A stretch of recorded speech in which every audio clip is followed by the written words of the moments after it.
ಏರಿಯಾದಲ್ಲೇ ವಿಶೇಷವಾಗಿ ಹಿಂದೂ ಮುಸ್ಲಿಮ್ ಆಗ್ತದೆ 80-20 ಒಂದು ಹೊಸ ಏನಪ್ಪ ಪ್ಲ್ಯಾನ್ ಅಂದರೆ ಹಳೆದನ ಅವ್ರದ್ದು BJP ಅವ್ರದ್ದು ಅದನ್ನು ಜೋರು ಮಾಡುವಂಥದ್ದು, ಜೊತೆಗೆ ಭ್ರಷ್ಟಾಚಾರ ಹೆಚ್ಚಾಗಿದೆ ಅನ್ನುವಂಥ ಮಾತುಗಳು ಇಟ್ಕೊಂಡು ತಮ್ಮ ಮೂಮೆಂಟನ್ನು ಶುರು ಮಾಡಿದ್ದಾರೆ. ಮತ್ತು ಮಾಡಲೇಬೇಕಾದ್ದು ಅದು ಪಾರ್ಟಿ ಕಟ್ಟಿದ್ದಾರೆ, ಮಾಡಬೇಕು. ಆ ದಿಶೆಯಲ್ಲೇ ವಿಜೇಂದ್ರ ಅವರು ಮೈ ಚಳಿಬಿಟ್ಟು ಅಟ್ಯಾಕ್ ಮಾಡಲಿಕ್ಕೆ ಶುರು ಮಾಡಿಬಿಟ್ಟಿದ್ದಾರೆ. ಬೊಮ್ಮಾಯಿ ಅವರು ಅವ್ರ ಜೊತೆ ಕೂಡಿದ್ದಾರೆ.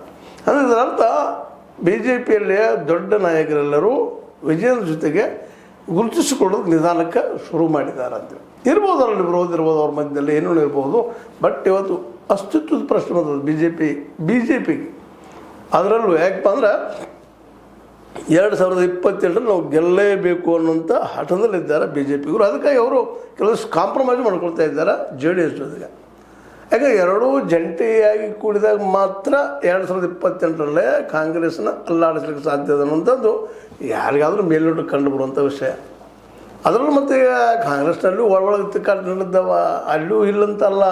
ಯಾಕಂದರೆ ಸಿದ್ದರಾಮಯ್ಯ ಮತ್ತು ವರ್ಸಸ್ DK ಅವರು ಒಳಗಂಥದ್ದು ಮ್ಯಾಲ್ಪದರಲ್ಲಿ ಭಾಳ ಚೆನ್ನಾಗಿ ಮಾತಾಡ್ತಿರ್ಬೋದು ಒಬ್ಬರೊಬ್ಬರು. ಆದರೆ ರಾಜಕೀಯಕ್ಕೆ ಬಂದಾಗ ಎಲ್ಲರೂ ತಮ್ಮದೇ ಅಂತ ಲೆಕ್ಕಾಚಾರದಲ್ಲಿದ್ದಾರೆ. ಅದರಲ್ಲೂ ಸಿದ್ದರಾಮಯ್ಯನವಂತೂ ಈಗ ಅವರು ಬಿಟ್ಟು ಕೊಟ್ಟು ದೊಡ್ಡ ಸ್ಥಾನ ತೋರಿಸಿಕೊಂಡಿದ್ದಾರೆ. ನಾವೆಲ್ಲ ಒಂದು ಅನ್ನೋದು ಹೇಳ್ಕೊಳ್ತಾ ಇದ್ದಾರೆ. ಬಟ್ ಅದು ಅಂದ್ಕೊಂಡು ನಂಗೆ ವಾಸ್ತವದಲ್ಲಿ ಅದಂತ ಅನಿಸ್ತಾ ಇಲ್ಲ.